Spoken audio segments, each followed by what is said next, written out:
the short-lived pioneers of modern agriculture, and, more than any other single entity, the reason megacorporations are as regulated as they are now. Arkco began in a tumultuous time. As the Holocene Extinction reached its tipping point, the Brazilian farming vehicle lenders decided to sell most of their stock outright, instead entering into the rapidly dying agriculture industry. Though the move was panned as bafflingly stupid by their contemporaries, the unique way they set up their fields saved them in the long run. In the spring of 2019, mere months before the ocean reached peak acidity and began killing ocean producers, the company planted several large plots with soil-replenishing plants with no place in the consumer market. As the world was struck with the mass die-off of ocean life and fishing collapsed, farmers began to overproduce and continue forest clearing to meet demand. Arkco forgoed participating in the following year's yield, instead going into debt to secure more soil to replenish, doming over everything they owned. Most other crops suffered low, dry yields the following year, loosening the overworked soil that soon blew from Brazil's southern end all the way into the Amazon. The original rainforest was choked, and water sources clogged the northern half of the country into drought. Although the conditions in the year prior would have suggested a market boom for land farming, the bubble imploded, killing local and international banks alike. Farmers, if they weren't killed by the conditions or worse, were left in deep debt and nothing to look forward to. Arkco, however, finally began to plant crops. These crops, unexposed to the elements and grown on soft, wet, cultivated soil, sustained the state, bought by its government to curtail the growing woes of food instability. Recognizing their cornerstone position, Arkco expanded their soil remediation efforts tenfold and bought up as many desperate competitors as possible to expand further.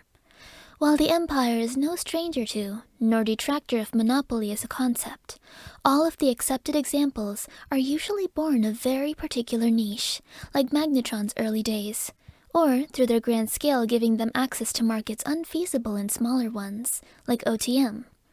Arkco, however, was outstandingly generalized. As the Holocene Extinction worsened, more and more plots were ceded to Arkco. The dying poor were basically forced into the spreading empire of farming.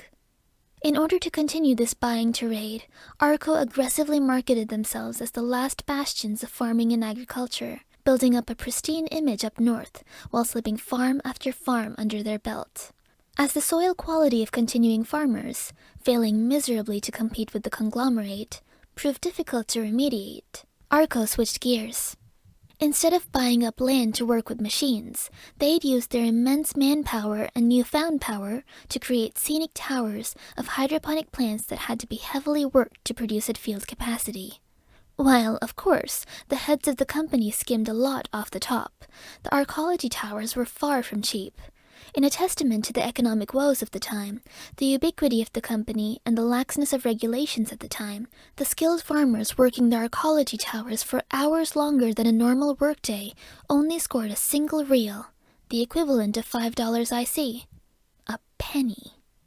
Even with the price of the arcologies, Arkco still had money to spare, buying streams and using conservationist programs to buy springs in what was left of the rainforest. Strangleholding water sources, they eventually began to bottle and sell to the communities they fed using bioplastics forged from their wasted revitalizer crops. When the bottled water venture failed to kick off, amid a global trend away from packaged water, the farms near the river began dumping runoff filtered by Arkco's filtration, but not by boiling, essentially forcing all who used it to buy their bottled water. Modern historians sometimes agree with the northerners of the time in asking why, if the conditions in the company were so bad, workers didn't go somewhere else, or demand pay, or even build their own company. Why didn't the consumers just not buy Arkco products? What the people of the time, and retrospective economists corroborate, is the all-consuming ubiquity of Arkco. If you lived in Brazil, it was impossible to find cheaper food, especially safer food. Water was legitimately unsafe to drink unless sourced by Arkco. Arkco could outprice any company, foreign or otherwise, and bribed local politicians to the moon and back to look away from their more unethical dealings and lessen their corporate taxes. With all this power at their fingertips, Arkco was able to replicate its method in Paraguay and Uruguay, reaching to the west coast of South America by dominating Bolivia, Peru, and Ecuador, and even expanding past Venezuela and Colombia into Central America, only stopped by the Mexican superpower. Arkco's throttling of prices to near nothing outcompeted entire states of farmers. By 2030, Arkco was outcompeting the entirety of both Americas. Their model pushed independence into unemployment and exploited poverty and the poverty-stricken. And, by the simple measure of money, it worked. Its CEO, Cesar Gorga, was the richest man in the world by a long shot, owning 1/100th of the entire world's money. He, as a single individual, had enough money to run the entire continent of Africa for a year and still be the richest man. As the empire was born out of an anti-colonial spur, the quick and exploitative rise of Arkco was something it wanted to curtail. However, when the empire demanded Arkco reallocate resources to pay its workers more and stop its dumping, Arkco purged half its ranks and stopped shipping to the country's parliament voters against them heralded from, causing a sudden famine and unemployment crisis. Pressured by the threat of further death so soon after the Holocene Extinction had been halted, Emperor Nyong'o ordered Gorga to be arrested on charges of crimes against humanity. After the ensuing manhunt, Gorga was given a month in prison and a $1,020,32 fine. Though contested, it's suspected that the sentencer was bribed. Arkco was seized and reconstituted into the for-profit state corporation Arkco Imperialis, a not-for-profit daily bread program still in practice today. To prevent the rapid and troubling rise, and more importantly, the political sway Arkco scored from happening again, the mega-cords were set in place. Mega-corporations have steeply graduated taxes for any money not spent on workers, creating products, mega-projects, or Imperial support programs. Subsidies and privileges are given to companies scoring higher on the ethics rating. Buyouts are limited. Licensing and subcontractors must be branded with the greater company's logo on all products, with packaging at the greater company's expense, and a myriad of other regulations to make sure that companies growing out of the range of a job and product source and into a socio-political entity have the responsibility of such a position enforced.